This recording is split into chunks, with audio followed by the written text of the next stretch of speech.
নমস্কার। আজকের গল্প অচেনা আপন। কলমে সন্দীপ, কণ্ঠে পূজা। অফিস থেকে ফেরার পথটা আমার চেনাই ছিল। প্রতিদিন একই বাস, একই রাস্তা, একই ক্লান্তি। সেদিনও তার ব্যতিক্রম ছিল না।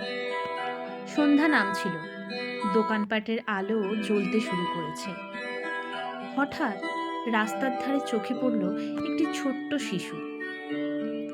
বয়স বড়জোর ৩ কিংবা ৪ হবে। ময়লা জামা, চোখে ভয়, মুখে না বলা কান্না।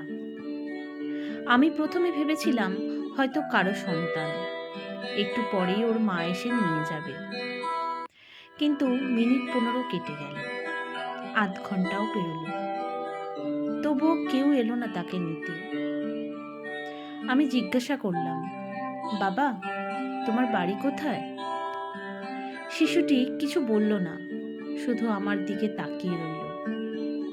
সেই তাকানোর মধ্যে ছিল ভয়, আবার অদ্ভুত এক ভরসাও। ভাবলাম পুলিশে খবর দেওয়া যাক, কিন্তু শিশুটির কাঁপতে থাকা হাতটা যখন আমার আঙুল আঁকড়ে ধরল, তখন সিদ্ধান্তটা নিজেই অজান্তেই নিয়ে ফেললাম। আমি তাকে বাড়ি নিয়ে এলাম। বাড়িতে ঢুকতেই স্ত্রী তো অবাক। এই শিশুটা কে? আমি শুধু বললাম, রাস্তায় পেয়েছি, একা ছিল তো।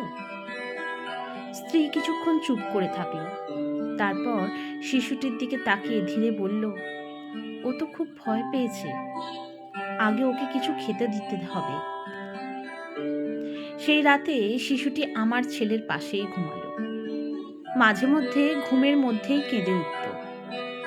আমি উঠে গিয়ে মাথায় হাত বুলিয়ে দিতাম। অদ্ভুতভাবে ও তখন শান্ত হয়ে যেত।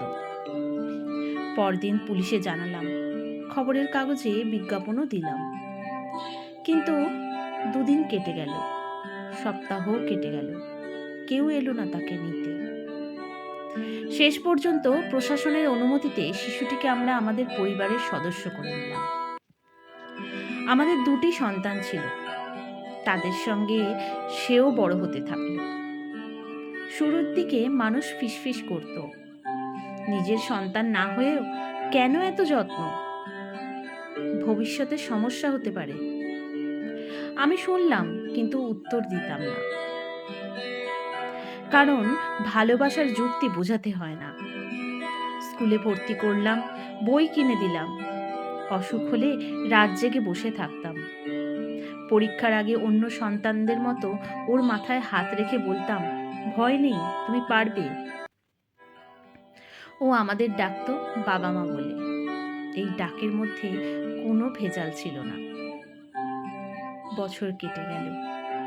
একদিন স্কুল থেকে ফিরেই ও এসে বলল, বাবা, সবাই বলছে আমি তোমার নিজের ছেলে নই। আমি একটু থামলাম, তারপর ওকে কোলে বসিয়ে নিয়ে বললাম, তুই আমার হৃদয়ের ছেলে, রক্ত দিয়ে নয়, ভালোবাসা দিয়ে মানুষ করেছি। ও কিছুক্ষণ চুপ করে রইল, তারপর শক্ত করে আমাকে জড়িয়ে ধরল।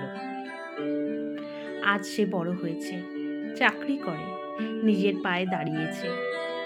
আমার ২ সন্তান যেমন আমার পরিচয়, সেও তেমনই। মাঝে মধ্যে যখন সেই রাস্তাটা দিয়ে যাই, সেই জায়গাটা এখনো মনে করিয়ে দেয়। কিছু সম্পর্ক পরিকল্পনা করে আসে না, হঠাৎ জন্ম নেয় আর সারা জীবন বুকে বাসা বাঁধে। নমস্কার।